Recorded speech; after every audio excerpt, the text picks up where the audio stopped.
Le Petit Prince d'Antoine de Saint-Exupéry. À Léon Werth.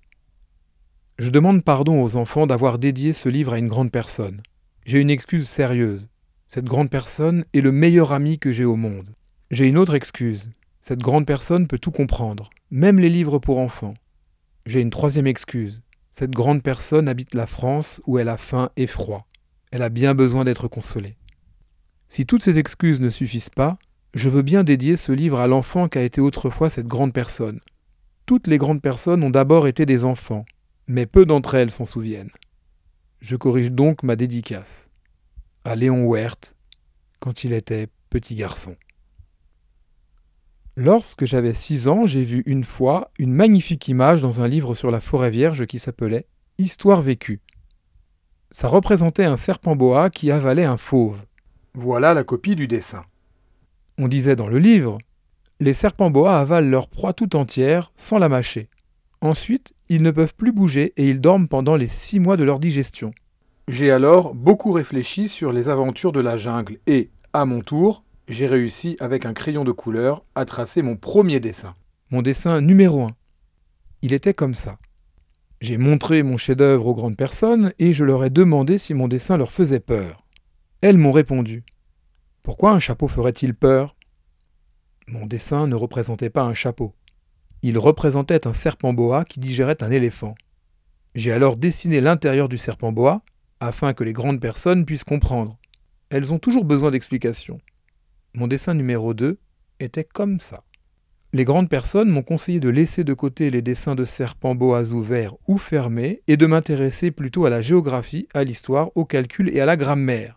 C'est ainsi que j'ai abandonné, à l'âge de 6 ans, une magnifique carrière de peintre. J'avais été découragé par l'insuccès de mon dessin numéro 1 et de mon dessin numéro 2. Les grandes personnes ne comprennent jamais rien toutes seules et c'est fatigant pour les enfants de toujours et toujours leur donner des explications. J'ai donc dû choisir un autre métier et j'ai appris à piloter des avions. J'ai volé un peu partout dans le monde et la géographie, c'est exact, m'a beaucoup servi. Je savais reconnaître du premier coup d'œil la Chine de l'Arizona. C'est très utile si l'on est égaré pendant la nuit. J'ai ainsi eu, au cours de ma vie, des tas de contacts avec des tas de gens sérieux. J'ai beaucoup vécu chez les grandes personnes. Je les ai vus de très près. Ça n'a pas trop amélioré mon opinion. Quand j'en rencontrais une qui me paraissait un peu lucide, je faisais l'expérience sur elle de mon dessin numéro 1 que j'ai toujours conservé. Je voulais savoir si elle était vraiment compréhensive.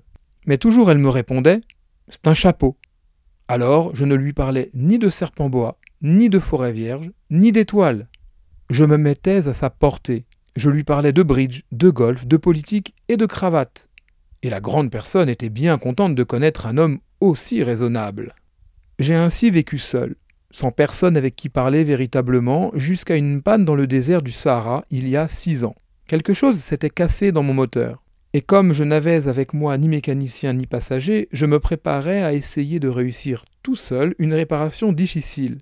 C'était pour moi une question de vie ou de mort. J'avais à peine de l'eau à boire pour 8 jours. Le premier soir, je me suis donc endormi sur le sable à 1000 miles de toute terre habitée. J'étais bien plus isolé qu'un naufragé sur un radeau au milieu de l'océan. Alors, vous imaginez ma surprise au lever du jour quand une drôle de petite voix m'a réveillé. Elle disait « S'il vous plaît, dessine-moi un mouton. »« Hein ? Dessine-moi un mouton. » J'ai sauté sur mes pieds comme si j'avais été frappé par la foudre. J'ai bien frotté mes yeux, j'ai bien regardé, et j'ai vu un petit bonhomme tout à fait extraordinaire qui me considérait gravement. Voilà le meilleur portrait que, plus tard, j'ai réussi à faire de lui. Mais mon dessin, bien sûr, est beaucoup moins ravissant que le modèle. Ce n'est pas ma faute. J'avais été découragé dans ma carrière de peintre par les grandes personnes à l'âge de 6 ans et je n'avais rien appris à dessiner sauf les bois fermés et les bois ouverts. Je regardais donc cette apparition avec des yeux tout ronds d'étonnement. N'oubliez pas que je me trouvais à 1000 miles de toute région habitée.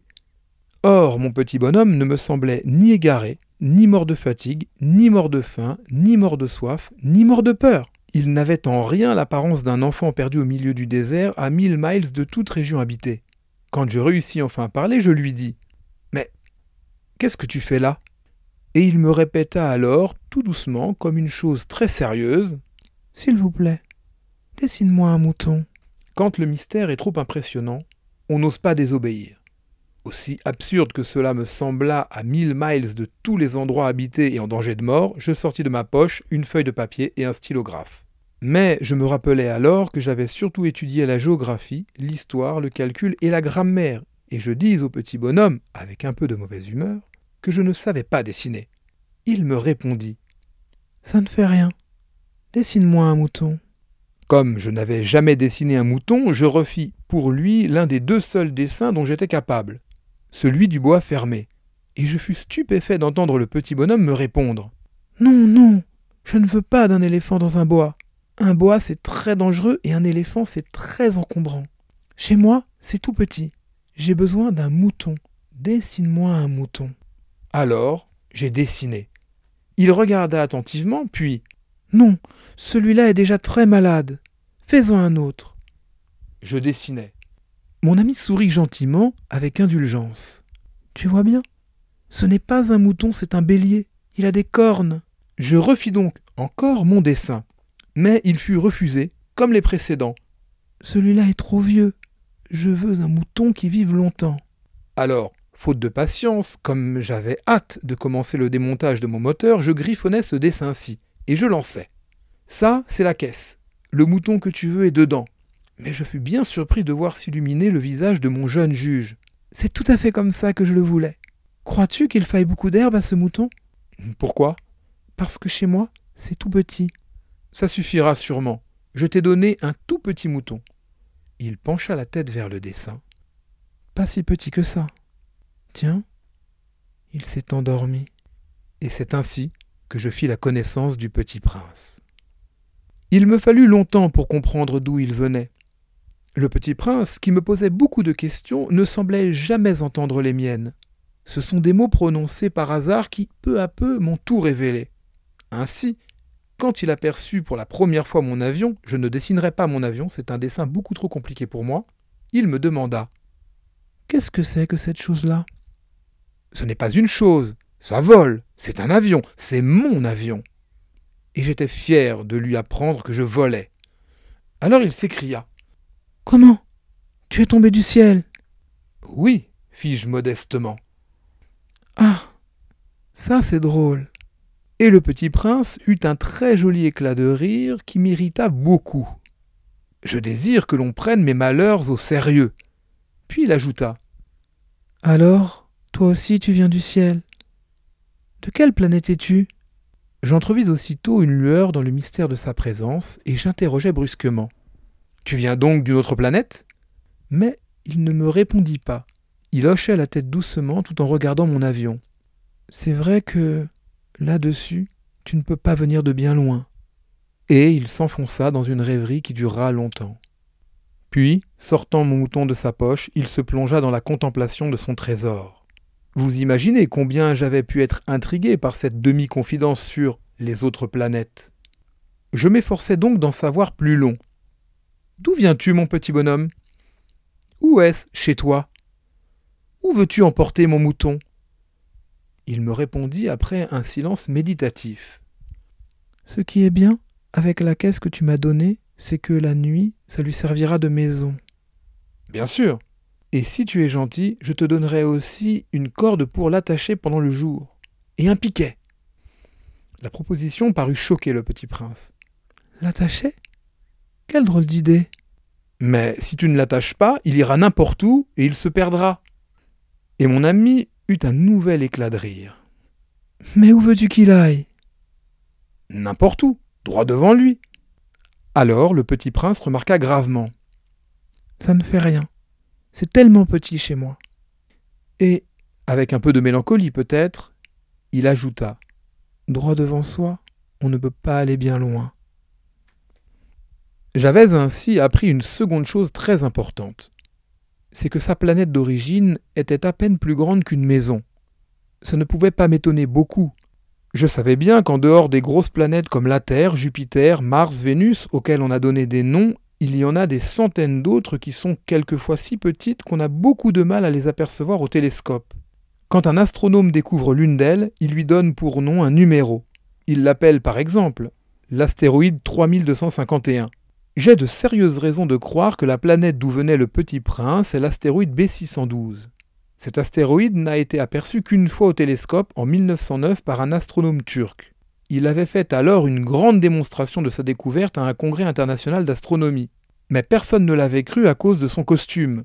Les grandes personnes sont comme ça. Heureusement, pour la réputation de l'astéroïde B612, un dictateur turc imposa à son peuple sous peine de mort de s'habiller à l'européenne. L'astronome refit sa démonstration en 1920 dans un habit très élégant. Et cette fois-ci, tout le monde fut de son avis. Si je vous ai raconté ces détails sur l'astéroïde B612 et si je vous ai confié son numéro, c'est à cause des grandes personnes. Les grandes personnes aiment les chiffres. Quand vous leur parlez d'un nouvel ami, elles ne vous questionnent jamais sur l'essentiel. Elles ne vous disent jamais « Quel est le son de sa voix ? Quels sont les jeux qu'il préfère ? Est-ce qu'il collectionne les papillons ?» Elles vous demandent « Quel âge a-t-il ? Combien a-t-il de frères ? Combien pèse-t-il ? Combien gagne son père ?» Alors seulement elles croient le connaître.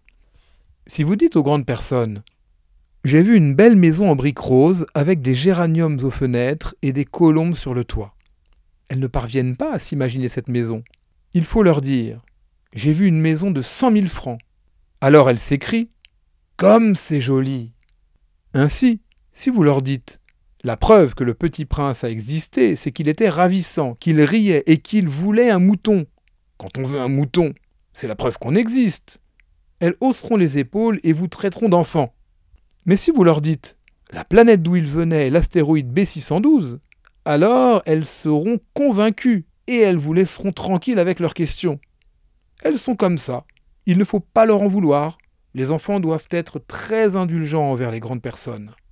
Mais, bien sûr, nous qui comprenons la vie, nous nous moquons bien des numéros.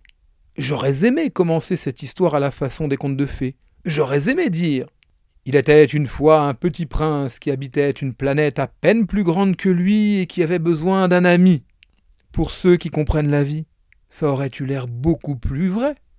Car je n'aime pas qu'on lise mon livre à la légère. J'éprouve tant de chagrin à raconter ses souvenirs. Il y a 6 ans déjà que mon ami s'en est allé avec son mouton. Si j'essaie ici de le décrire, c'est afin de ne pas l'oublier. C'est triste d'oublier un ami. Tout le monde n'a pas eu un ami. Et je puis devenir comme les grandes personnes qui ne s'intéressent plus qu'aux chiffres. C'est donc pour ça encore que j'ai acheté une boîte de couleurs et des crayons. C'est dur de se remettre au dessin à mon âge quand on n'a jamais fait d'autres tentatives que celle d'un boa fermé et celle d'un boa ouvert à l'âge de 6 ans. J'essaierai bien sûr de faire des portraits le plus ressemblants possible, mais je ne suis pas tout à fait certain de réussir. Un dessin va et l'autre ne ressemble plus. Je me trompe un peu aussi sur la taille. Ici, le petit prince est trop grand, là, il est trop petit. J'hésite aussi sur la couleur de son costume. Alors je tâtonne comme ci et comme ça, tant bien que mal. Je me tromperai enfin sur certains détails plus importants. Mais ça, il faudra me le pardonner. Mon ami ne donnait jamais d'explication. Il me croyait peut-être semblable à lui. Mais moi, malheureusement, je ne sais pas voir les moutons à travers les caisses. Je suis peut-être un peu comme les grandes personnes. J'ai dû vieillir. Chaque jour, j'apprenais quelque chose sur la planète, sur le départ, sur le voyage. Ça venait tout doucement, au hasard des réflexions. C'est ainsi que le 3e jour, je connus le drame des baobabs. Cette fois-ci encore, ce fut grâce aux moutons, car brusquement le petit prince m'interrogea comme pris d'un doute grave. « C'est bien vrai, n'est-ce pas, que les moutons mangent les arbustes ?»« Oui, c'est vrai. »« Ah, je suis content. » Je ne compris pas pourquoi il était si important que les moutons mangeassent les arbustes. Mais le petit prince ajouta « Par conséquent, ils mangent aussi les baobabs ?» Je fis remarquer au petit prince que les baobabs ne sont pas des arbustes, mais des arbres grands comme des églises, et que si même il emportait avec lui tout un troupeau d'éléphants, ce troupeau ne viendrait pas à bout d'un seul baobab. L'idée du troupeau d'éléphants fit rire le petit prince. Il faudrait les mettre les uns sur les autres. Mais il remarqua avec sagesse. Les baobabs, avant de grandir, ça commence par être petit. C'est exact. Mais pourquoi veux-tu que tes moutons mangent les petits baobabs ? Il me répondit. Ben, voyons. Comme s'il s'agissait là d'une évidence.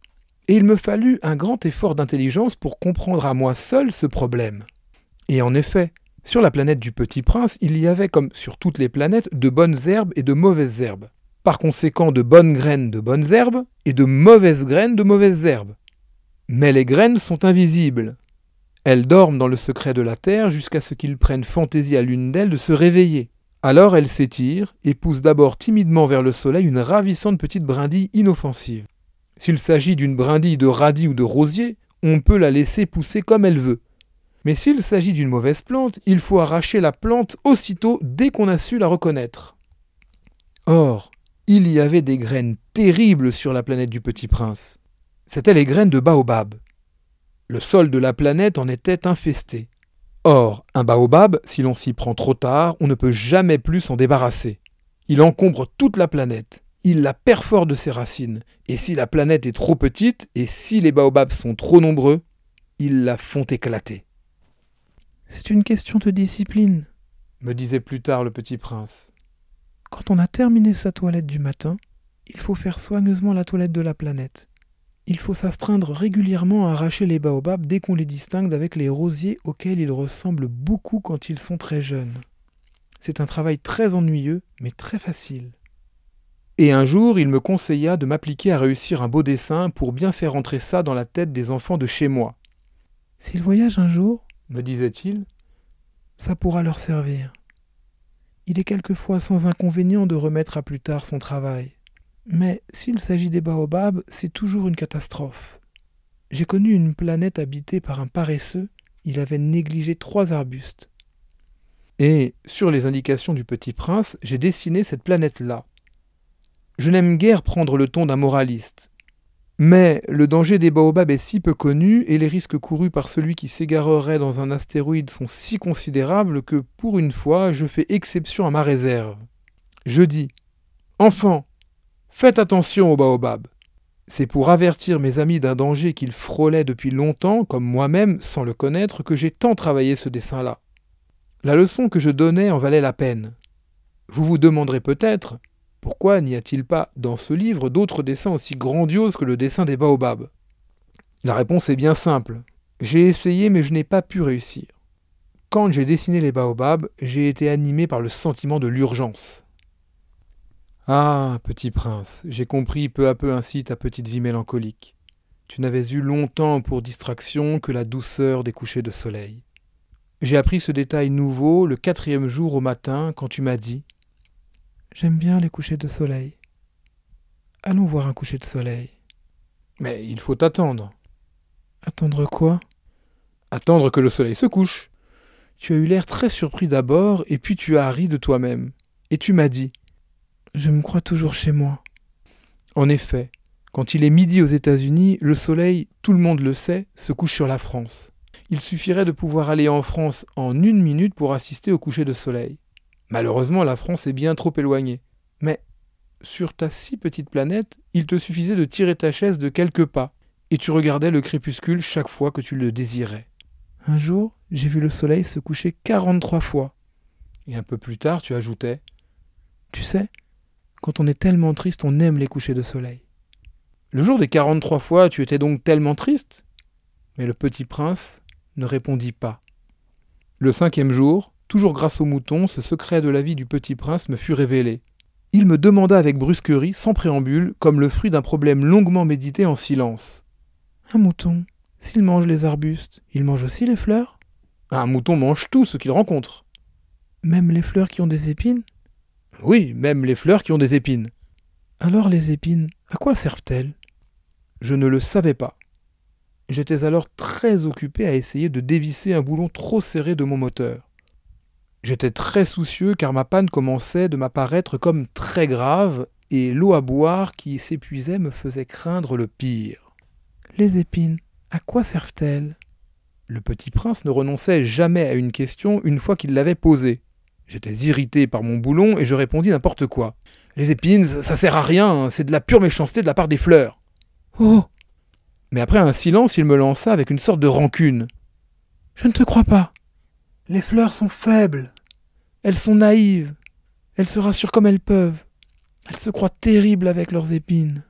Je ne répondis rien. À cet instant-là, je me disais « Si ce boulon résiste encore, je le ferai sauter d'un coup de marteau. » Le Petit Prince dérangea de nouveau mes réflexions. Et tu crois, toi, que les fleurs... Mais non, je ne crois rien. J'ai répondu n'importe quoi, je m'occupe, moi, de choses sérieuses. Il me regarda stupéfait. De choses sérieuses. Il me voyait, mon marteau à la main et les doigts noirs de cambouis penchés sur un objet qui lui semblait très laid. Tu parles comme les grandes personnes.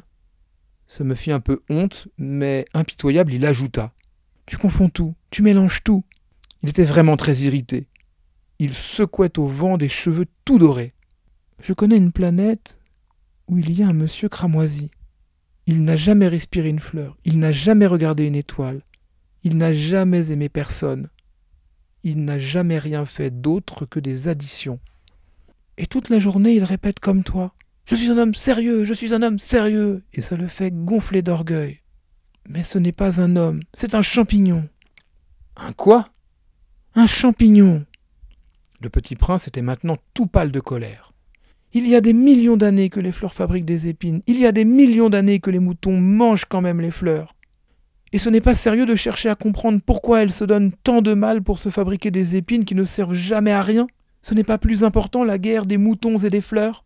Ce n'est pas plus sérieux et plus important que les additions d'un gros monsieur rouge. Et si je connais, moi, une fleur unique au monde qui n'existe nulle part, sauf dans ma planète, et qu'un petit mouton peut anéantir d'un seul coup, comme ça, un matin, sans se rendre compte de ce qu'il fait, ce n'est pas important, ça. Il rougit puis reprit. Si quelqu'un aime une fleur qui n'existe qu'à un exemplaire dans les millions et les millions d'étoiles, ça suffit pour qu'il soit heureux quand il les regarde. Il se dit, ma fleur est là, quelque part. Mais si le mouton mange la fleur, c'est pour lui comme si, brusquement, toutes les étoiles s'éteignaient. Et ce n'est pas important, ça. Il ne put rien dire de plus. Il éclata brusquement en sanglots. La nuit était tombée. J'avais lâché mes outils. Je me moquais bien de mon marteau, de mon boulon, de la soif et de la mort. Il y avait, sur une étoile, une planète, la mienne, la Terre, un petit prince à consoler. Je le pris dans les bras. Je le berçais. Je lui disais « La fleur que tu aimes n'est pas en danger. Je lui dessinerai une muselière à ton mouton. Je te dessinerai une armure pour ta fleur. Je ne savais pas trop quoi dire. Je me sentais très maladroit. Je ne savais pas comment l'atteindre ou le rejoindre. C'est tellement mystérieux, le pays des larmes. J'appris bien vite à mieux connaître cette fleur. Il y avait toujours eu sur la planète du Petit Prince des fleurs très simples, ornées d'un seul rang de pétales et qui ne tenaient point de place et qui ne dérangeaient personne. Elles apparaissaient un matin dans l'herbe et puis elles s'éteignaient le soir. Mais celle-là avait germé un jour, d'une graine à portée d'on ne sait où, et le Petit Prince avait surveillé de très près cette brindille qui ne ressemblait pas aux autres brindilles. Ça pouvait être un nouveau genre de baobab, mais l'arbuste cessa vite de croître et commença à préparer une fleur. Le Petit Prince, qui assistait à l'installation d'un bouton énorme, sentait bien qu'il en sortirait une apparition miraculeuse, mais la fleur n'en finissait pas de se préparer à être belle, à l'abri de sa chambre verte. Elle choisissait avec soin ses couleurs. Elle s'habillait lentement, elle ajustait un à un ses pétales. Elle ne voulait pas sortir toute fripée comme les coquelicots. Elle ne voulait apparaître que dans le plein rayonnement de sa beauté. Et oui, elle était très coquette. Sa toilette mystérieuse avait donc duré des jours et des jours. Et puis voici qu'un matin, justement, à l'heure du lever du soleil, elle s'était montrée. Et elle, qui avait travaillé avec tant de précision, dit en bâillant « Oh, je me réveille à peine. Je vous demande pardon, je suis encore toute décoiffée. » Le Petit Prince alors ne put contenir son admiration. « Que vous êtes belle !»« N'est-ce pas ?» répondit doucement la fleur. « Et je suis née en même temps que le soleil. » Le Petit Prince devina bien qu'elle n'était pas trop modeste, mais elle était si émouvante. « C'est l'heure, je crois, du petit déjeuner, » avait-elle bientôt ajouté. « Auriez-vous la bonté de penser à moi ?» Et le Petit Prince, tout confus, ayant été chercher un arrosoir d'eau fraîche, avait servi la fleur. Ainsi l'avait-elle bien vite tourmentée par sa vanité un peu ombrageuse. Un jour, par exemple, parlant de ces 4 épines, elle avait dit au Petit Prince « Ils peuvent venir, les tigres, avec leurs griffes. »« Il n'y a pas de tigres sur ma planète, » avait objecté le Petit Prince. « Et puis les tigres ne mangent pas l'herbe. »« Je ne suis pas une herbe, » avait doucement répondu la fleur. « Pardonnez-moi. »« Je ne crains rien des tigres, mais j'ai horreur des courants d'air. Vous n'auriez pas un paravent ?»« Horreur des courants d'air ? Ce n'est pas de chance pour une plante, » avait remarqué le Petit Prince. « Cette fleur est bien compliquée. Le soir, vous me mettrez sous globe. Il fait très froid chez vous, c'est mal installé. Là d'où je viens... Mais elle s'était interrompue. Elle était venue sous forme de graine. Elle n'avait rien pu connaître des autres mondes. Humiliée de s'être laissée surprendre à préparer un mensonge aussi naïf, elle avait toussé 2 ou 3 fois pour mettre le petit prince dans son tort. Auparavant. J'allais le chercher, mais vous me parliez. Alors, elle avait forcé sa toux pour lui infliger quand même des remords. Ainsi, le petit prince, malgré la bonne volonté de son amour, avait vite douté d'elle. Il avait pris au sérieux des mots sans importance et était devenu très malheureux. « J'aurais dû ne pas l'écouter », me confia-t-il un jour. « Il ne faut jamais écouter les fleurs. Il faut les regarder et les respirer. La mienne embaumait ma planète, mais je ne savais pas m'en réjouir. Cette histoire de griffes qui m'avait tellement agacé eût dû m'attendrir. » Il me confia encore. « Je n'ai alors rien su comprendre. J'aurais dû la juger sur les actes et non sur les mots. Elle m'embaumait et m'éclairait. Je n'aurais jamais dû m'enfuir. J'aurais dû deviner sa tendresse derrière ses pauvres ruses. Les fleurs sont si contradictoires. Mais j'étais trop jeune pour savoir l'aimer. » Je crois qu'il profita pour son évasion d'une migration d'oiseaux sauvages. Au matin du départ, il mit sa planète bien en ordre. Il ramena soigneusement ses volcans en activité. Il possédait 2 volcans en activité. Et c'était bien commode pour faire chauffer le petit déjeuner du matin. Il possédait aussi un volcan éteint. Mais, comme il disait, on ne sait jamais. Il ramena donc également le volcan éteint. S'ils sont bien ramonés, les volcans brûlent doucement et régulièrement, sans éruption. Les éruptions volcaniques sont comme des feux de cheminée. Évidemment, sur notre Terre, nous sommes beaucoup trop petits pour ramoner nos volcans. C'est pourquoi ils nous causent des tas d'ennuis. Le petit prince arracha aussi, avec un peu de mélancolie, les dernières pousses de baobab. Il croyait ne jamais devoir revenir. Mais tous ces travaux familiers lui parurent, ce matin-là, extrêmement doux. Et, quand il arrosa une dernière fois la fleur, et se prépara à la mettre à l'abri sous son globe, il se découvrit l'envie de pleurer. « Adieu », dit-il à la fleur, mais elle ne lui répondit pas. « Adieu », répéta-t-il. La fleur toussa, mais ce n'était pas à cause de son rhume. « J'ai été sotte, lui dit-elle enfin. Je te demande pardon. Tâche d'être heureux. » Il fut surpris par l'absence de reproche. Il restait là tout déconcerté, le globe en l'air. Il ne comprenait pas cette douceur calme. « Mais oui, je t'aime, » lui dit la fleur. « Tu n'en as rien su par ma faute. Cela n'a aucune importance. Mais tu as été aussi sot que moi. Tâche d'être heureux. Laisse ce globe tranquille, je n'en veux plus. »« Mais le vent ?»« Je ne suis pas si enrhumé que ça. L'air frais de la nuit me fera du bien. Je suis une fleur. »« Mais les bêtes ?»« Il faut bien que je supporte 2 ou 3 chenilles si je veux connaître les papillons. Il paraît que c'est tellement beau. Sinon, qui me rendra visite? Tu seras loin, toi. Quant aux grosses bêtes, je ne crains rien. J'ai mes griffes. » Et elle montrait naïvement ses 4 épines. Puis elle ajouta. « Ne traîne pas comme ça, c'est agaçant. Tu as décidé de partir, va-t'en. » Car elle ne voulait pas qu'il la vît pleurer. C'était une fleur tellement orgueilleuse. Il se trouvait dans la région des astéroïdes 325, 326, 327, 328, 329 et 330. Il commença donc par les visiter pour y chercher une occupation et pour s'instruire. La première était habitée par un roi. Le roi siégeait, habillé de pourpre et d'hermine, sur un trône très simple et cependant majestueux. « Ah, voilà un sujet !» s'écria le roi quand il aperçut le petit prince. Et le petit prince se demanda « Comment peut-il me connaître puisqu'il ne m'a encore jamais vu ?» Il ne savait pas que, pour les rois, le monde est très simplifié. Tous les hommes sont des sujets. « Approche-toi, que je te vois mieux !» lui dit le roi qui était tout fier d'être roi pour quelqu'un. Le petit prince chercha des yeux où s'asseoir, mais la planète était tout encombrée par le magnifique manteau d'hermine. Il resta donc debout et, comme il était fatigué, il bâilla. « Il est contraire à l'étiquette de bâiller, en présence d'un roi, » lui dit le monarque. « Je te l'interdis. »« Je ne peux pas m'en empêcher, » répondit le petit prince tout confus. « J'ai fait un long voyage et je n'ai pas dormi. »« Alors, » lui dit le roi, « je t'ordonne de bâiller. Je n'ai vu personne bâiller depuis des années. Les bâillements sont pour moi des curiosités. Allons, bâille encore, c'est un ordre. »« Ça m'intimide. Je ne peux plus, » fit le petit prince tout rougissant. « Hum, répondit le roi. « Alors je Je t'ordonne tantôt de bâiller et tantôt de... » Il bredouillait un peu et paraissait vexé. Car le roi tenait essentiellement à ce que son autorité fût respectée. Il ne tolérait pas la désobéissance. C'était un monarque absolu. Mais, comme il était très bon, il donnait des ordres raisonnables.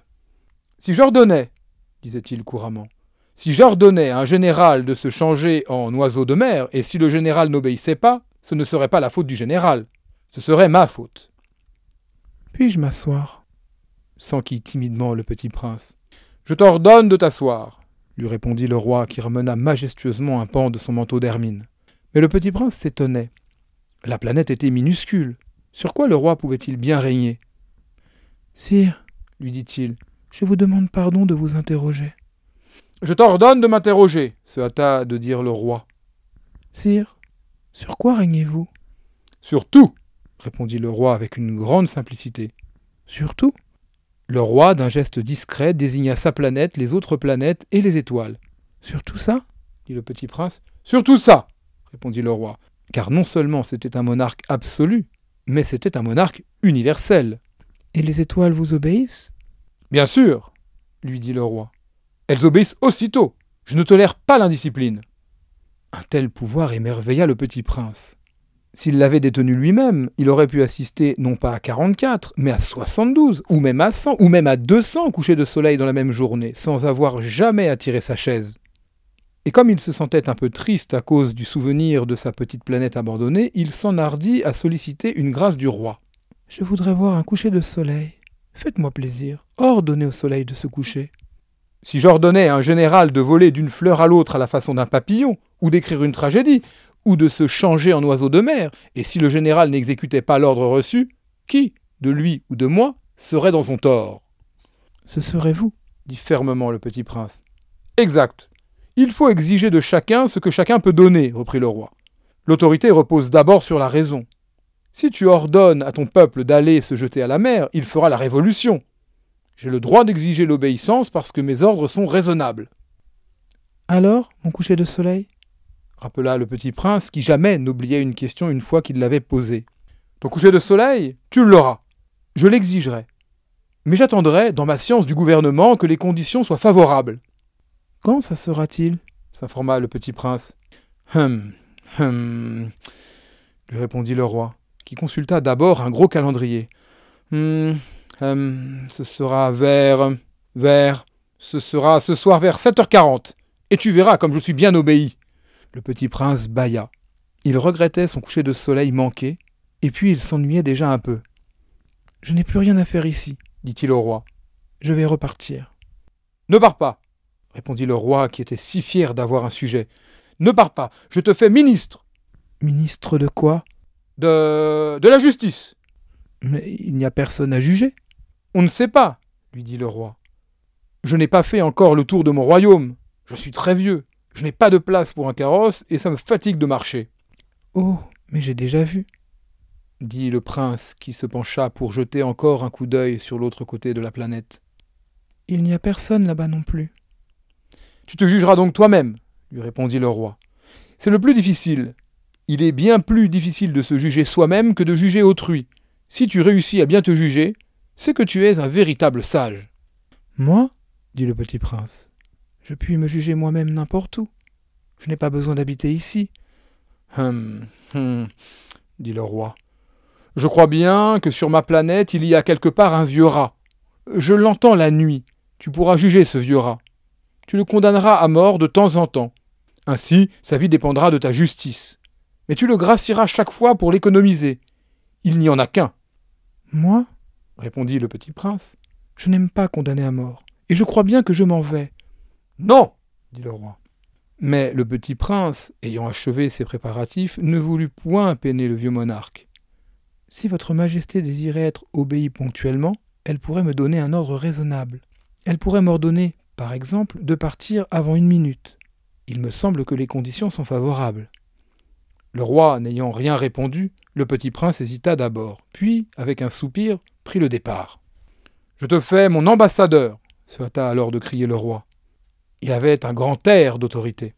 « Les grandes personnes sont bien étranges, » se dit le petit prince en lui-même durant son voyage. La seconde planète était habitée par un vaniteux.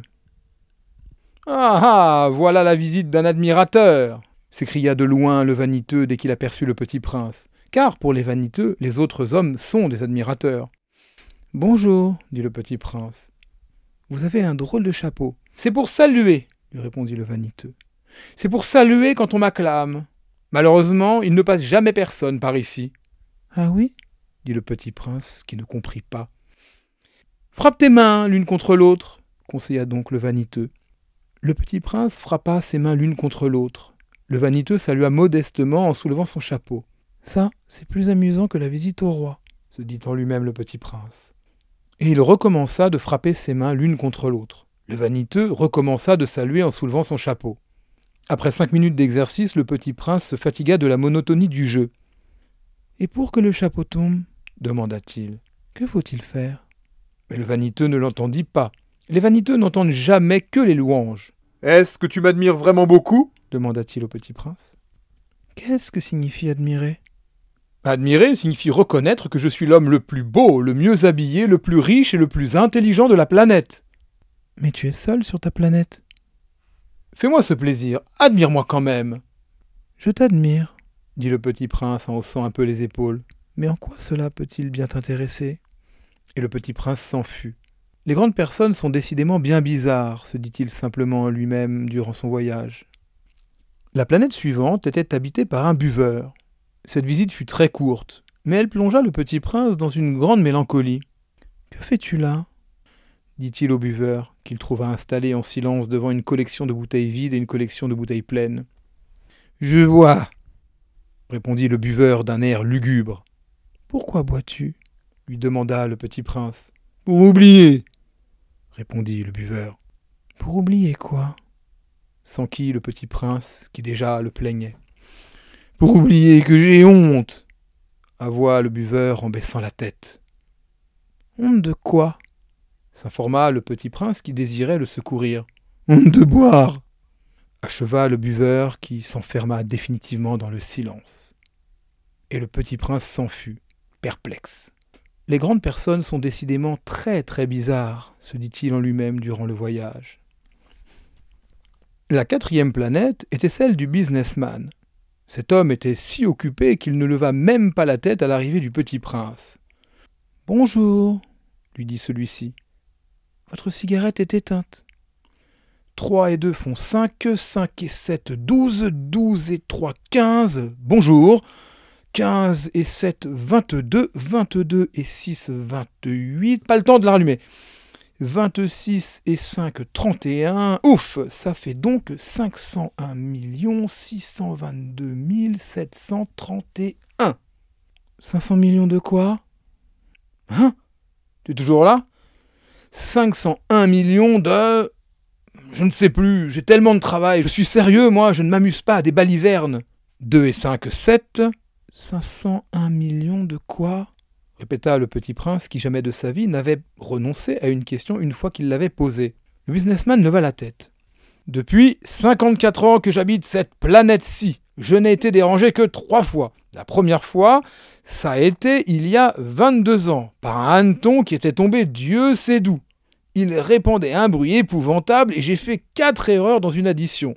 La seconde fois, ça a été il y a 11 ans, par une crise de rhumatisme. Je manque d'exercice, je n'ai pas le temps de flâner, je suis sérieux, moi. La 3e fois, la voici. Je disais donc 501 millions... Millions de quoi? Le businessman comprit qu'il n'était point d'espoir de paix. Millions de ces petites choses que l'on voit quelquefois dans le ciel. Des mouches? Mais non, des petites choses qui brillent. Des abeilles? Mais non, des petites choses dorées qui font rêvasser les fainéants. Mais je suis sérieux, moi. Je n'ai pas le temps de rêvasser. Ah, des étoiles? C'est bien ça, des étoiles. Et que fais-tu de 500 millions d'étoiles? 501 622 731. Je suis sérieux, moi, je suis précis.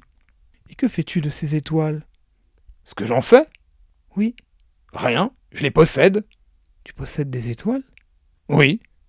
Mais j'ai déjà vu un roi qui... Les rois ne possèdent pas, ils règnent sur, c'est très différent. Et à quoi cela te sert-il de posséder des étoiles? Ça me sert à être riche. Et à quoi cela te sert-il d'être riche? À acheter d'autres étoiles, si quelqu'un en trouve. Celui-là, se dit en lui-même le petit prince, il raisonne un peu comme mon ivrogne. Cependant, il posa encore des questions. Comment peut-on posséder des étoiles? À qui sont-elles? Riposta grincheux le businessman. Je ne sais pas, à personne. Alors elles sont à moi, car j'y ai pensé le premier. Ça suffit? Bien sûr. Quand tu trouves un diamant qui n'est à personne, il est à toi. Quand tu trouves une île qui n'est à personne, elle est à toi. Quand tu as une idée le premier, tu l'as fait breveter, elle est à toi. Et moi je possède les étoiles, puisque jamais personne avant moi n'a songé à les posséder. Ça c'est vrai, dit le petit prince. Et qu'en fais-tu? Je les gère. Je les compte et je les recompte, dit le businessman. C'est difficile. Mais je suis un homme sérieux. Le petit prince n'était pas satisfait encore. Moi, si je possède un foulard, je puis le mettre autour de mon cou et l'emporter. Moi, si je possède une fleur, je puis cueillir ma fleur et l'emporter. Mais tu ne peux pas cueillir les étoiles. Non, mais je puis les placer en banque. Qu'est-ce que ça veut dire? Ça veut dire que j'écris sur un petit papier le nombre de mes étoiles. Et puis j'enferme à clé ce papier-là dans un tiroir. Et c'est tout? Ça suffit. C'est amusant, pensa le petit prince. C'est assez poétique, mais ce n'est pas très sérieux. Le petit prince avait sur les choses sérieuses des idées très différentes des idées des grandes personnes. Moi, dit-il encore, je possède une fleur que j'arrose tous les jours. Je possède 3 volcans que je ramone toutes les semaines. Car je ramone aussi celui qui est éteint, on ne sait jamais. C'est utile à mes volcans et c'est utile à ma fleur que je les possède. Mais tu n'es pas utile aux étoiles. Le businessman ouvrit la bouche mais ne trouva rien à répondre. Et le petit prince s'en fut. Les grandes personnes sont décidément tout à fait extraordinaires, se disait-il simplement en lui-même durant le voyage. La 5e planète était très curieuse. C'était la plus petite de toutes. Il y avait là juste assez de place pour loger un réverbère et un allumeur de réverbère. Le petit prince ne parvenait pas à s'expliquer à quoi pouvait servir quelque part dans le ciel, sur une planète sans maison ni population, un réverbère et un allumeur de réverbère. Cependant, il se dit en lui-même « Peut-être bien que cet homme est absurde. Cependant, il est moins absurde que le roi, que le vaniteux, que le businessman et que le buveur. Au moins, son travail a-t-il un sens. Quand il allume son réverbère, c'est comme s'il faisait naître une étoile de plus ou une fleur. Quand il éteint son réverbère, ça endort la fleur ou l'étoile. C'est une occupation très jolie. C'est véritablement utile puisque c'est joli. » Lorsqu'il aborda la planète, il salua respectueusement l'allumeur. « Bonjour. Pourquoi viens-tu d'éteindre ton réverbère ?»« C'est la consigne, répondit l'allumeur. Bonjour. Qu'est-ce que la consigne? C'est d'éteindre mon réverbère. Bonsoir. Et il le ralluma. Mais pourquoi viens-tu de le rallumer? C'est la consigne, répondit l'allumeur. Je ne comprends pas, dit le petit prince. Il n'y a rien à comprendre, dit l'allumeur. La consigne, c'est la consigne. Bonjour. Et il éteignit son réverbère. Puis il s'épongea le front avec un mouchoir à carreaux rouges. Je fais là un métier terrible. C'était raisonnable autrefois. J'éteignais le matin et j'allumais le soir. J'avais le reste du jour pour me reposer et le reste de la nuit pour dormir. Et, depuis cette époque, la consigne a changé? La consigne n'a pas changé, dit l'allumeur. C'est bien là le drame. La planète d'année en année a tourné de plus en plus vite, et la consigne n'a pas changé. Alors, dit le petit prince. Alors maintenant qu'elle fait un tour par minute, je n'ai plus une seconde de repos. J'allume et j'éteins une fois par minute. Ça, c'est drôle. Les jours chez toi durent une minute. Ce n'est pas drôle du tout, dit l'allumeur. Ça fait déjà 1 mois que nous parlons ensemble. 1 mois? Oui, 30 minutes, 30 jours. Bonsoir. Et il ralluma son réverbère. Le petit prince le regarda et il aima cet allumeur qui était tellement fidèle à la consigne. Il se souvint des couchers de soleil que lui-même allait autrefois chercher en tirant sa chaise. Il voulut aider son ami. « Tu sais, je connais un moyen de te reposer quand tu voudras. »« Je veux toujours, » dit l'allumeur, car on peut être à la fois fidèle et paresseux. Le petit prince poursuivit. « Ta planète est tellement petite que tu en fais le tour en 3 enjambées. Tu n'as qu'à marcher assez lentement pour rester toujours au soleil. Quand tu voudras te reposer, tu marcheras, et le jour durera aussi longtemps que tu voudras. »« Ça ne m'avance pas à grand-chose, » dit l'allumeur. « Ce que j'aime dans la vie, c'est dormir. »« Ce n'est pas de chance, » dit le petit prince. « Ce n'est pas de chance, » dit l'allumeur. Bonjour. Et il éteignit son réverbère. Celui-là, se dit le petit prince tandis qu'il poursuivait plus loin son voyage. Celui-là serait méprisé par tous les autres, par le roi, par le vaniteux, par le buveur, par le businessman. Cependant, c'est le seul qui ne me paraisse pas ridicule. C'est peut-être parce qu'il s'occupe d'autre chose que de soi-même. Il eut un soupir de regret et se dit encore. Celui-là est le seul dont j'eusse pu faire mon ami. Mais sa planète est vraiment trop petite. Il n'y a pas de place pour deux. Ce que le petit prince n'osait pas s'avouer, c'est qu'il regrettait cette planète bénie à cause, surtout, des 1440 couchers de soleil par 24 heures. La 6e planète était une planète 10 fois plus vaste. Elle était habitée par un vieux monsieur qui écrivait d'énormes livres. « Tiens, voilà un explorateur !» s'écria-t-il quand il aperçut le petit prince. Le petit prince s'assit sur la table et souffla un peu. Il avait déjà tant voyagé. « D'où viens-tu » lui demanda le vieux monsieur. « Quel est ce gros livre » dit le petit prince. « Que faites-vous ici ?»« Je suis géographe » dit le vieux monsieur. « Qu'est-ce qu'un géographe ?» ?»« C'est un savant qui connaît où se trouvent les mers, les fleuves, les villes, les montagnes et les déserts. »« Ça, c'est bien intéressant, » dit le petit prince. « Ça, c'est enfin un véritable métier. » Et il jeta un coup d'œil autour de lui sur la planète du géographe. Il n'avait jamais vu encore une planète aussi majestueuse. « Elle est bien belle, votre planète.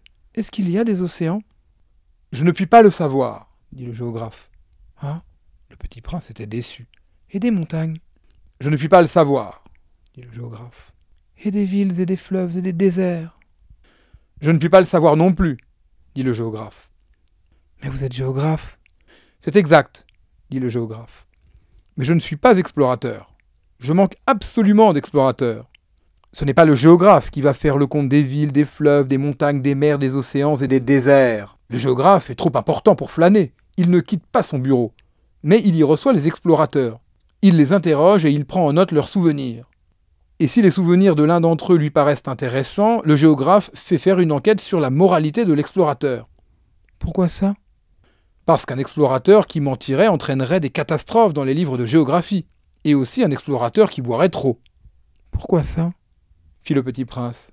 Parce que les ivrognes voient double. Alors le géographe noterait 2 montagnes là où il n'y en a qu'une seule. Je connais quelqu'un, dit le petit prince, qui serait mauvais explorateur. C'est possible. Donc, quand la moralité de l'explorateur paraît bonne, on fait une enquête sur sa découverte. On va voir ? Non, c'est trop compliqué, mais on exige de l'explorateur qu'il fournisse des preuves. S'il s'agit par exemple de la découverte d'une grosse montagne, on exige qu'il en rapporte de grosses pierres. Le géographe soudain s'émut. « Mais toi, tu viens de loin. Tu es explorateur. Tu vas me décrire ta planète. » Et le géographe, ayant ouvert son registre, tailla son crayon. On note d'abord au crayon les récits des explorateurs. On attend, pour noter à l'encre, que l'explorateur ait fourni des preuves. « Alors ?» interrogea le géographe. « Oh, chez moi, dit le petit prince. Ce n'est pas très intéressant, c'est tout petit. J'ai 3 volcans, 2 volcans en activité et un volcan éteint. Mais on ne sait jamais. »« On ne sait jamais, dit le géographe. J'ai aussi une fleur. »« Nous ne notons pas les fleurs, dit le géographe. »« Pourquoi ça ?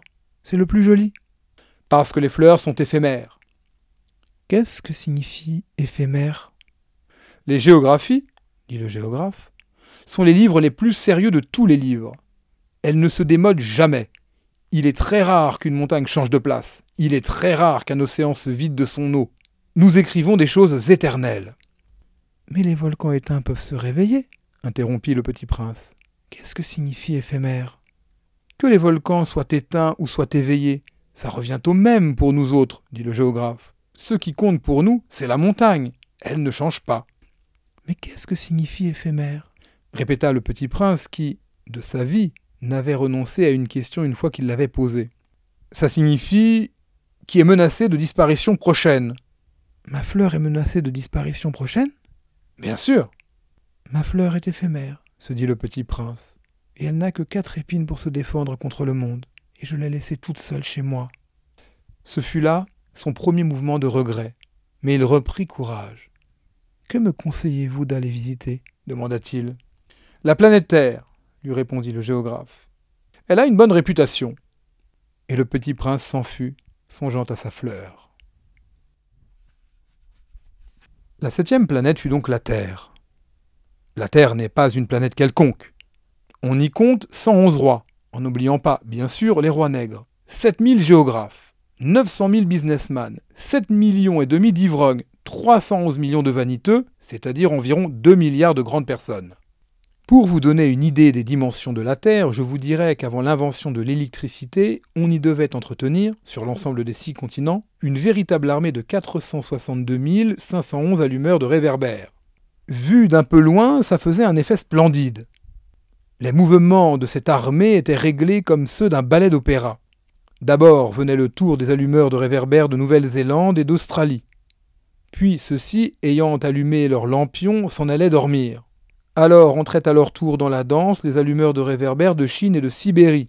Puis eux aussi s'escamotaient dans les coulisses. Alors venait le tour des allumeurs de réverbères de Russie et des Indes. Puis de ceux d'Afrique et d'Europe. Puis de ceux d'Amérique du Sud. Puis de ceux d'Amérique du Nord. Et jamais ils ne se trompaient dans leur ordre d'entrée en scène. C'était grandiose. Seul l'allumeur de l'unique réverbère du pôle Nord et son confrère de l'unique réverbère du pôle Sud menaient des vies d'oisiveté et de nonchalance. Ils travaillaient 2 fois par an. Quand on veut faire de l'esprit, il arrive que l'on mente un peu. Je n'ai pas été très honnête en vous parlant des allumeurs de réverbères. Je risque de donner une fausse idée de notre planète à ceux qui ne la connaissent pas. Les hommes occupent très peu de place sur la Terre. Si les 2 milliards d'habitants qui peuplent la Terre se tenaient debout et un peu serrés, comme pour un meeting, ils logeraient aisément sur une place publique de 20 miles de long sur 20 miles de large. On pourrait entasser l'humanité sur le moindre petit îlot du Pacifique. Les grandes personnes, bien sûr, ne vous croiront pas. Elles s'imaginent tenir beaucoup de place. Elles se voient importantes comme des baobabs. Vous leur conseillerez donc de faire le calcul. Elles adorent les chiffres, ça leur plaira. Mais ne perdez pas votre temps à ce pensum, c'est inutile, vous avez confiance en moi. Le petit prince, une fois sur terre, fut donc bien surpris de ne voir personne. Il avait déjà peur de s'être trompé de planète quand un anneau couleur de lune remua dans le sable. « Bonne nuit, » fit le petit prince à tout hasard. « Bonne nuit, » fit le serpent. « Sur quelle planète suis-je tombé » demanda le petit prince. « Sur la Terre, en Afrique, » répondit le serpent.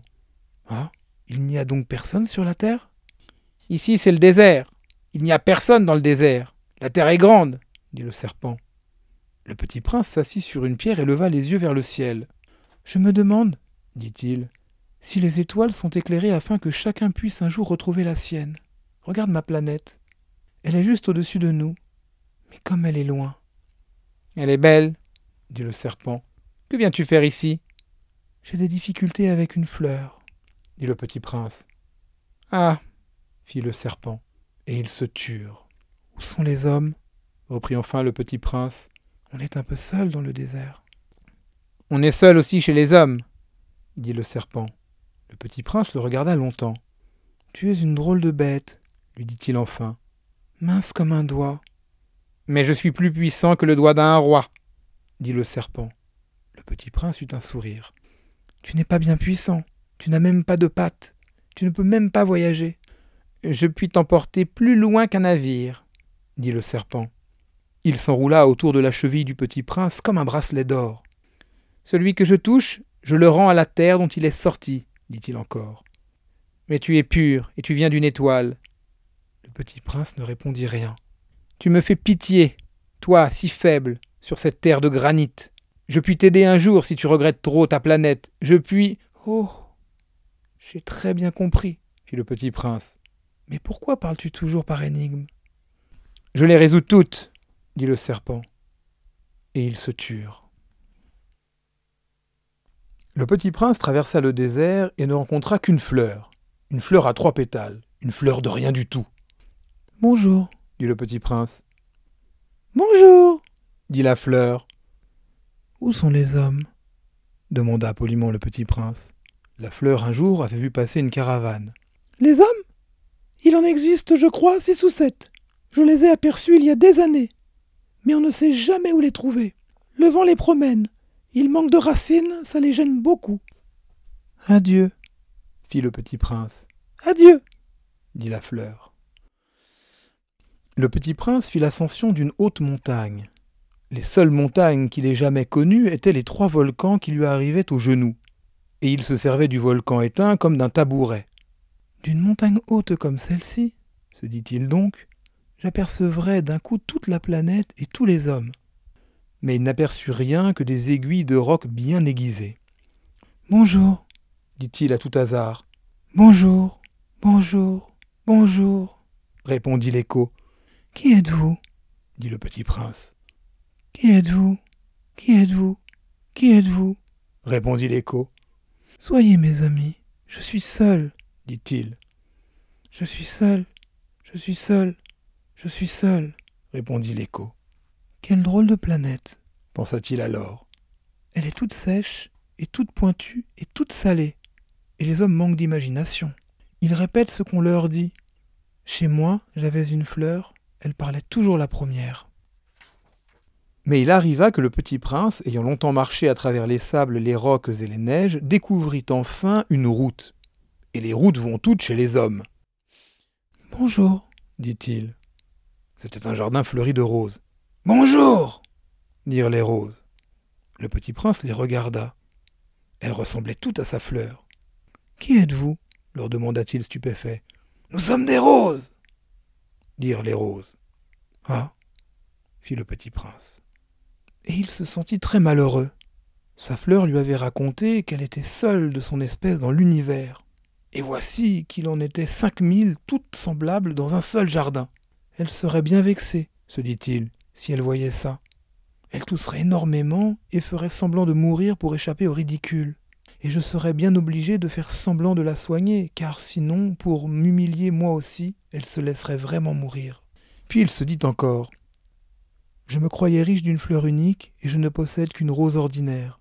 Ça, et mes 3 volcans qui m'arrivent aux genoux, et dont l'un peut-être est éteint pour toujours, ça ne fait pas de moi un bien grand prince. » Et, couché dans l'herbe, il pleura. C'est alors qu'apparut un renard.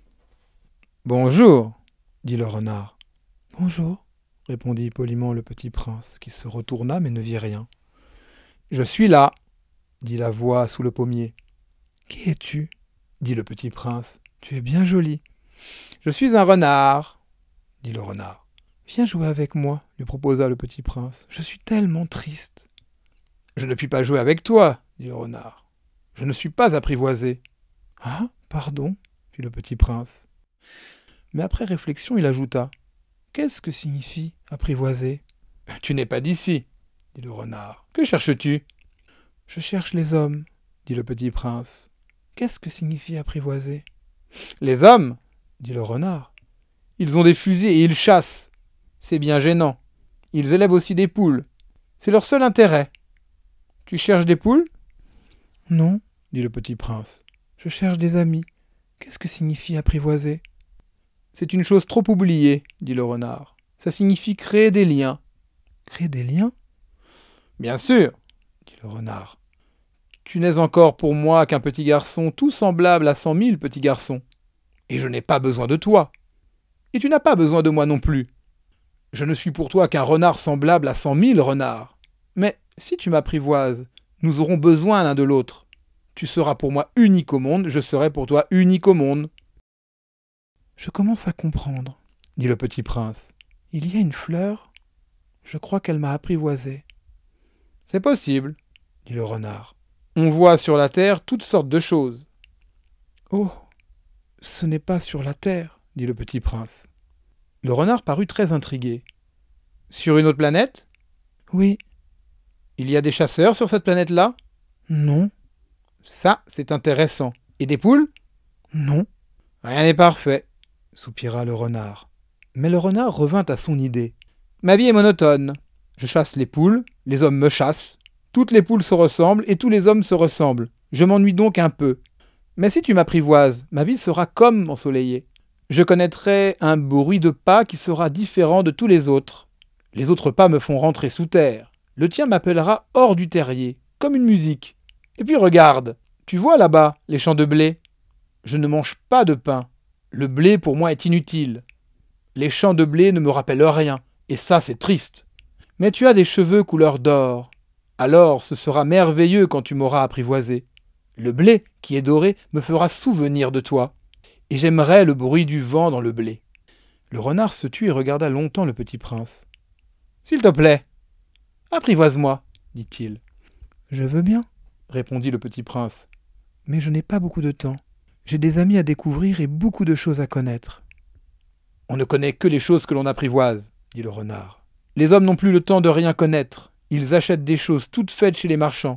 Mais comme il n'existe point de marchands d'amis, les hommes n'ont plus d'amis. Si tu veux un ami, apprivoise-moi. »« Que faut-il faire ? Dit le petit prince. « Il faut être très patient, répondit le renard. Tu t'assoiras d'abord un peu loin de moi, comme ça, dans l'herbe. Je te regarderai du coin de l'œil et tu ne diras rien. Le langage est source de malentendus. Mais chaque jour, tu pourras t'asseoir un peu plus près. » Le lendemain revint le petit prince.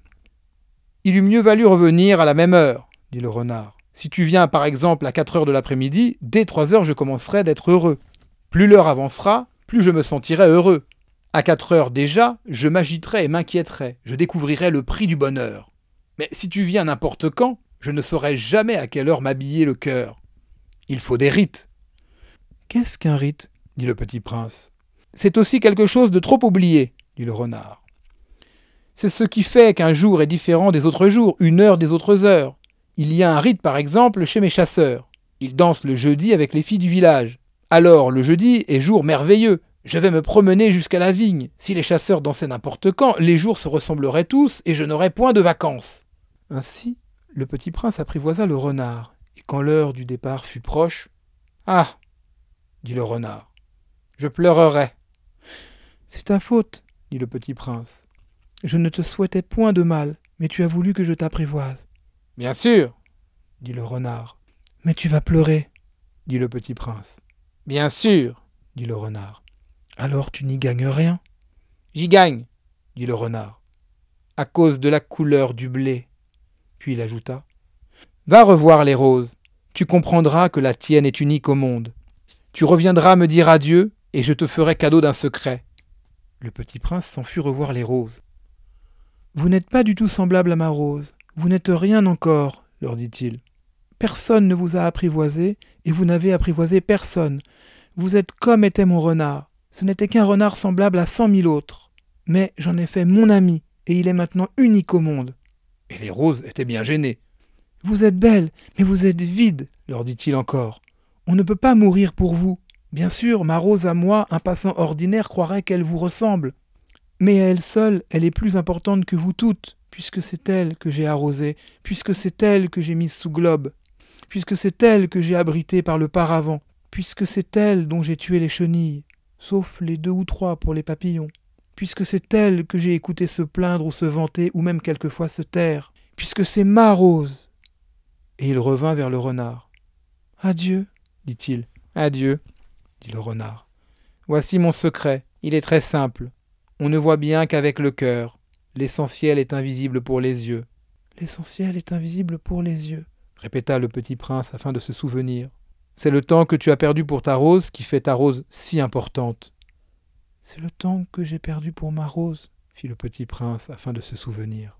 « Les hommes ont oublié cette vérité, » dit le renard. « Mais tu ne dois pas l'oublier. Tu deviens responsable pour toujours de ce que tu as apprivoisé. Tu es responsable de ta rose. »« Je suis responsable de ma rose, » répéta le petit prince afin de se souvenir. « Bonjour, » dit le petit prince. « Bonjour, » dit l'aiguilleur. « Que fais-tu ici ?» dit le petit prince. « Je trie les voyageurs par paquets de 1000, » dit l'aiguilleur. « J'expédie les trains qui les emportent, tantôt vers la droite, tantôt vers la gauche. » Et un rapide illuminé, grondant comme le tonnerre, fit trembler la cabine d'aiguillage. « Ils sont bien pressés, » dit le petit prince. « Que cherchent-ils ?»« L'homme de la locomotive l'ignore lui-même, » dit l'aiguilleur. Et gronda en sens inverse un second rapide illuminé. « Ils reviennent déjà ?» demanda le petit prince. « Ce ne sont pas les mêmes, » dit l'aiguilleur. « C'est un échange. »« Ils n'étaient pas contents là où ils étaient ?»« On n'est jamais content là où l'on est, » dit l'aiguilleur.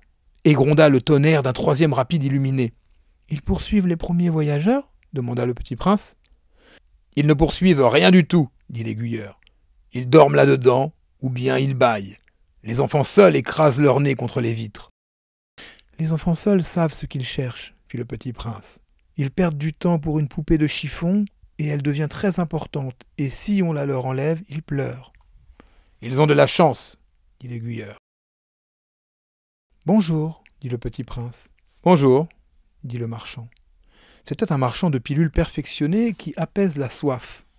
On en avale une par semaine et l'on n'éprouve plus le besoin de boire. Pourquoi vends-tu ça? Dit le petit prince. C'est une grosse économie de temps, dit le marchand. Les experts ont fait des calculs, on épargne 53 minutes par semaine. Et que fait-on de ces 53 minutes? On en fait ce que l'on veut. Moi, se dit le petit prince, si j'avais 53 minutes à dépenser, je marcherais tout doucement vers une fontaine. Nous en étions au 8e jour de ma panne dans le désert, et j'avais écouté l'histoire du marchand en buvant la dernière goutte de ma provision d'eau. Ah, dis-je au petit prince, ils sont bien jolis tes souvenirs, mais je n'ai pas encore réparé mon avion, je n'ai plus rien à boire, et je serais heureux, moi aussi, si je pouvais marcher tout doucement vers une fontaine. Mon ami le renard, me dit-il, mon petit bonhomme, il ne s'agit plus du renard. Pourquoi? Parce qu'on va mourir de soif. Il ne comprit pas mon raisonnement. Il me répondit. C'est bien d'avoir eu un ami, même si l'on va mourir. Moi, je suis bien content d'avoir eu un ami renard. Il ne mesure pas le danger, me dis-je. Il n'a jamais ni faim ni soif. Un peu de soleil lui suffit. Mais il me regarda et répondit à ma pensée. J'ai soif aussi. Cherchons un puits. J'eus un geste de lassitude. Il est absurde de chercher un puits au hasard dans l'immensité du désert. Cependant, nous nous mîmes en marche. Quand nous eûmes marché des heures en silence, la nuit tomba et les étoiles commencèrent de s'éclairer. Je les apercevais comme en rêve, ayant un peu de fièvre à cause de ma soif. Les mots du petit prince dansaient dans ma mémoire. « Tu as donc soif, toi aussi ?» lui demandai-je. Mais il ne répondit pas à ma question. Il me dit simplement « L'eau peut aussi être bonne pour le cœur. » Je ne compris pas sa réponse, mais je me tus. Je savais bien qu'il ne fallait pas l'interroger. Il était fatigué, il s'assit. Je m'assis auprès de lui, et après un silence, il dit encore « Les étoiles sont belles, à cause d'une fleur que l'on ne voit pas. » Je répondis « Bien sûr !» et je regardais sans parler les plis du sable sous la lune. « Le désert est beau, » ajouta-t-il. Et c'était vrai. J'ai toujours aimé le désert. On s'assoit sur une dune de sable, on ne voit rien, on n'entend rien, et cependant quelque chose rayonne en silence. « Ce qui embellit le désert, dit le petit prince, c'est qu'il cache un puits quelque part. » Je fus surpris de comprendre soudain ce mystérieux rayonnement du sable. Lorsque j'étais petit garçon, j'habitais une maison ancienne et la légende racontait qu'un trésor y était enfoui. Bien sûr, jamais personne n'a su le découvrir, ni peut-être même ne l'a cherché. Mais il enchantait toute cette maison. Ma maison cachait un secret au fond de son cœur. Oui, dis-je au petit prince, qu'il s'agisse de la maison, des étoiles ou du désert, ce qui fait leur beauté est invisible. Je suis content, dit-il, que tu sois d'accord avec mon renard. Comme le petit prince s'endormait, je le pris dans mes bras et me remis en route. J'étais ému. Il me semblait porter un trésor fragile. Il me semblait même qu'il n'y eût rien de plus fragile sur la terre. Je regardais à la lumière de la lune ce front pâle, ces yeux clos, ces mèches de cheveux qui tremblaient au vent, et je me disais « Ce que je vois là n'est qu'une écorce. Le plus important est invisible. » Comme ses lèvres entr'ouvertes ébauchaient un demi-sourire, je me dis encore ce qui m'émeut si fort de ce petit prince endormi, c'est sa fidélité pour une fleur, c'est l'image d'une rose qui rayonne en lui comme la flamme d'une lampe, même quand il dort. Et je le devinais plus fragile encore. Il faut bien protéger les lampes, un coup de vent peut les éteindre. Et, marchant ainsi, je découvris le puits au lever du jour. « Les hommes, dit le petit prince, ils s'enfournent dans les rapides, mais ils ne savent plus ce qu'ils cherchent. Alors ils s'agitent et tournent en rond. » Et il ajouta « Ce n'est pas la peine. » Le puits que nous avions atteint ne ressemblait pas aux puits sahariens. Les puits sahariens sont de simples trous creusés dans le sable. Celui-là ressemblait à un puits de village. Mais il n'y avait là aucun village, et je croyais rêver. « C'est étrange, dis-je au petit prince. Tout est prêt, la poulie, le seau et la corde. » Il rit, toucha la corde, fit jouer la poulie, et la poulie gémit comme gémit une vieille girouette quand le vent a longtemps dormi. « Tu entends » dit le petit prince. « Nous réveillons ce puits et il chante. » Je ne voulais pas qu'il fît un effort. « Laisse-moi faire, lui dis-je. C'est trop lourd pour toi. » Lentement, je hissai le seau jusqu'à la margelle. Je l'y installai bien d'aplomb. Dans mes oreilles durait le chant de la poulie et, dans l'eau qui tremblait encore, je voyais trembler le soleil. « J'ai soif de cette eau-là, » dit le petit prince. « Donne-moi à boire. » Et je compris ce qu'il avait cherché. Je soulevai le seau jusqu'à ses lèvres. Il but les yeux fermés. C'était doux comme une fête. Cette eau était bien autre chose qu'un aliment. Elle était née de la marche sous les étoiles, du chant de la poulie, de l'effort de mes bras. Elle était bonne pour le cœur, comme un cadeau. Lorsque j'étais petit garçon, la lumière de l'arbre de Noël, la musique de la messe de minuit, la douceur des sourires faisaient ainsi tout le rayonnement du cadeau de Noël que je recevais. « Les hommes de chez toi, dit le petit prince, cultivent 5000 roses dans un même jardin, et ils n'y trouvent pas ce qu'ils cherchent. »« Ils ne le trouvent pas, répondis-je. »« Et cependant, ce qu'ils cherchent pourrait être trouvé dans une seule rose ou un peu d'eau. »« Bien sûr, répondis-je, et le petit prince ajouta. « Mais les yeux sont aveuglés, il faut chercher avec le cœur. » J'avais bu, je respirais bien. Le sable au lever du jour est couleur de miel. J'étais heureux aussi de cette couleur de miel. Pourquoi fallait-il que j'eusse de la peine ? Il faut que tu tiennes ta promesse, me dit doucement le petit prince, qui, de nouveau, s'était assis auprès de moi. Quelle promesse ? Tu sais, une muselière pour mon mouton. Je suis responsable de cette fleur. Je sortis de ma poche mes ébauches de dessin. Le petit prince les aperçut et dit en riant. Des baobabs, ils ressemblent un peu à des choux. Oh, moi qui étais si fier des baobabs. Ton renard, ses oreilles, elles ressemblent un peu à des cornes. Et elles sont trop longues. Et il rit encore. Tu es injuste, petit bonhomme. Je ne savais rien dessiner que les bois fermés et les bois ouverts. Oh, ça ira, dit-il. Les enfants savent. Je crayonnai donc une muselière et j'eus le cœur serré en la lui donnant. Tu as des projets que j'ignore. Mais il ne me répondit pas. Il me dit. Tu sais, ma chute sur la terre. C'en sera demain l'anniversaire. Puis après un silence, il dit encore. J'étais tombé tout près d'ici. Et il rougit. Et de nouveau, sans comprendre pourquoi, j'éprouvai un chagrin bizarre. Cependant, une question me vint.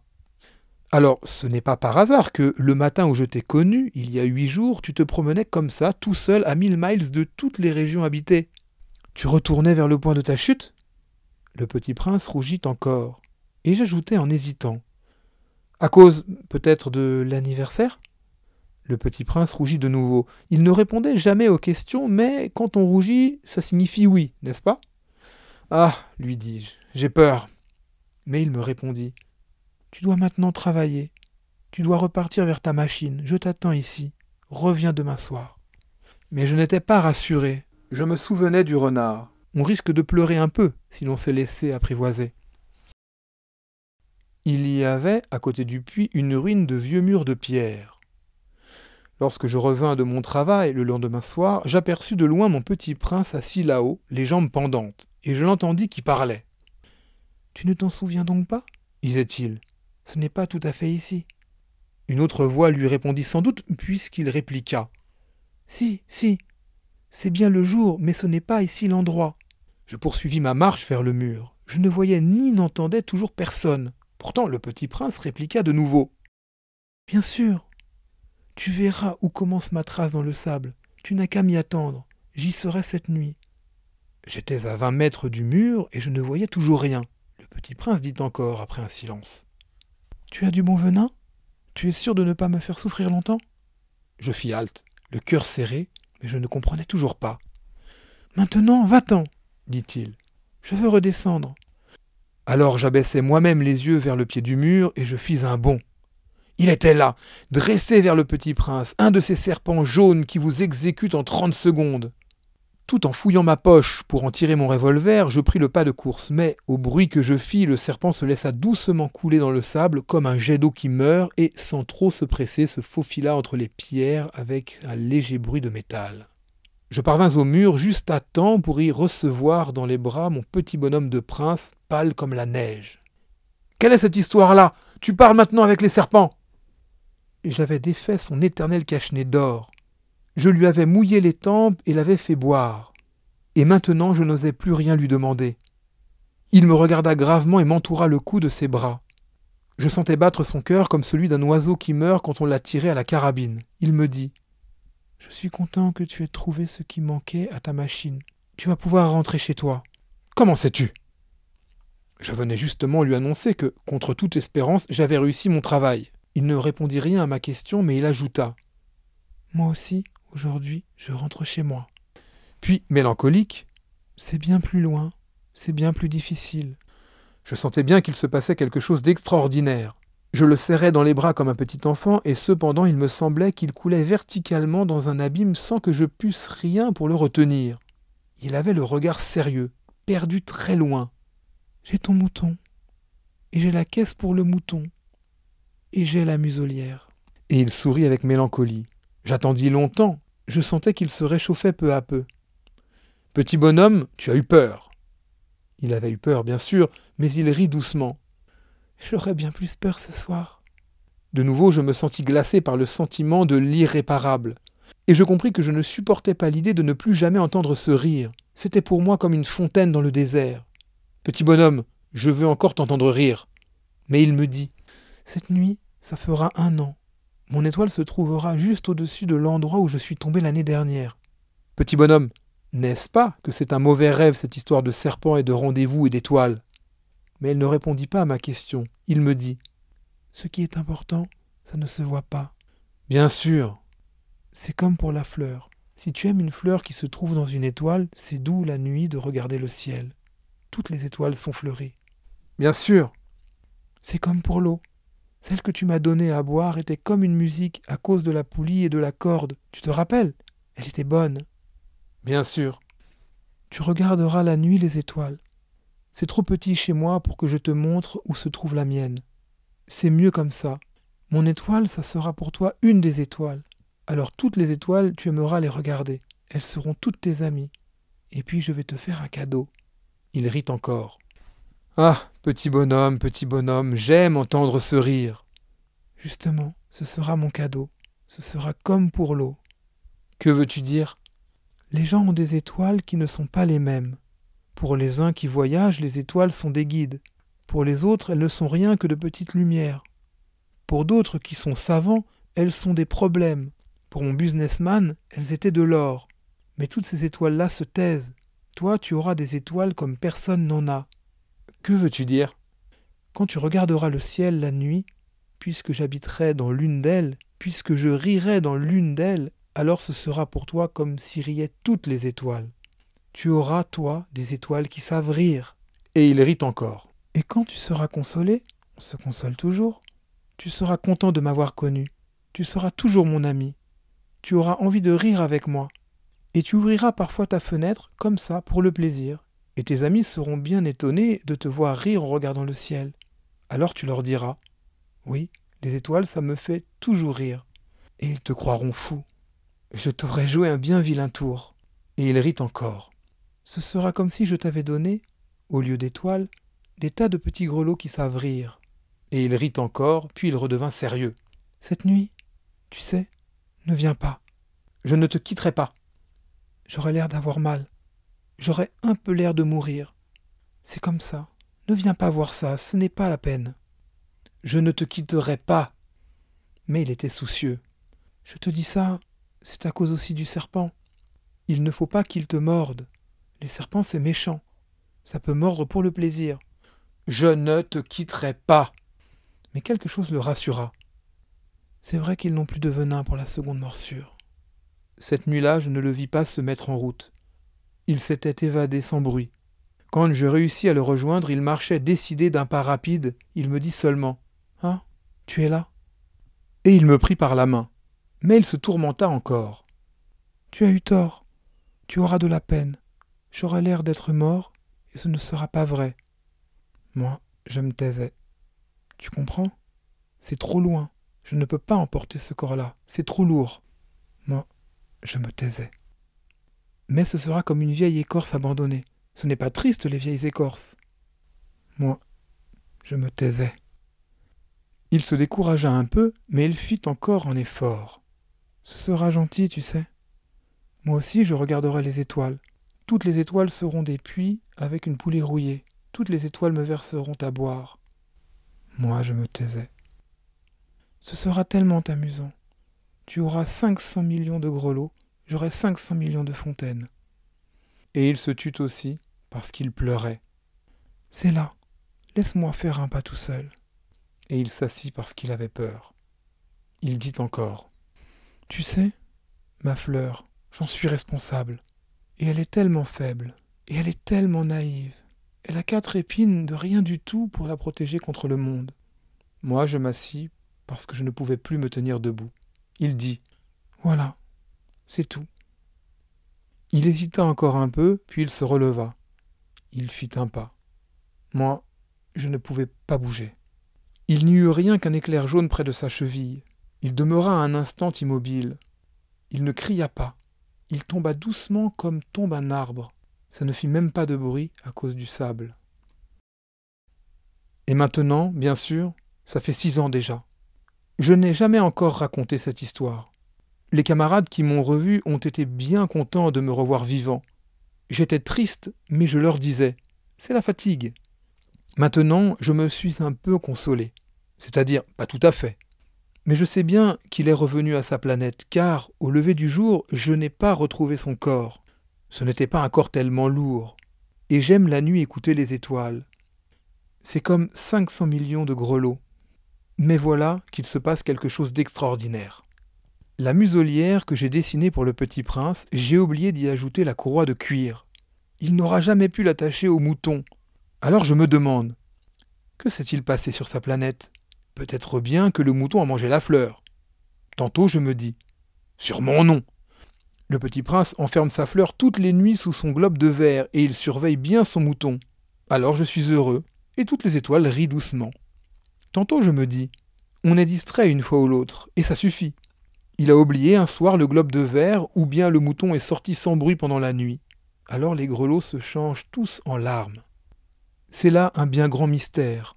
Pour vous qui aimez aussi le Petit Prince, comme pour moi, rien de l'univers n'est semblable si quelque part on ne sait où un mouton que nous ne connaissons pas a oui ou non mangé une rose. Regardez le ciel. Demandez-vous, le mouton oui ou non a-t-il mangé la fleur? Et vous verrez comme tout change. Et aucune grande personne ne comprendra jamais que ça a tellement d'importance. Ça, c'est, pour moi, le plus beau et le plus triste paysage du monde. C'est le même paysage que celui de la page précédente, mais je l'ai dessiné une fois encore pour bien vous le montrer. C'est ici que le Petit Prince a apparu sur Terre puis disparu. Regardez attentivement ce paysage afin d'être sûr de le reconnaître si vous voyagez un jour en Afrique dans le désert. Et s'il vous arrive de passer par là, je vous en supplie, ne vous pressez pas. Attendez un peu juste sous l'étoile. Si alors un enfant vient à vous, s'il rit, s'il a des cheveux d'or, s'il ne répond pas quand on l'interroge, vous devinerez bien qui il est. Alors soyez gentil. Ne me laissez pas tellement triste. Écrivez-moi vite qu'il est revenu.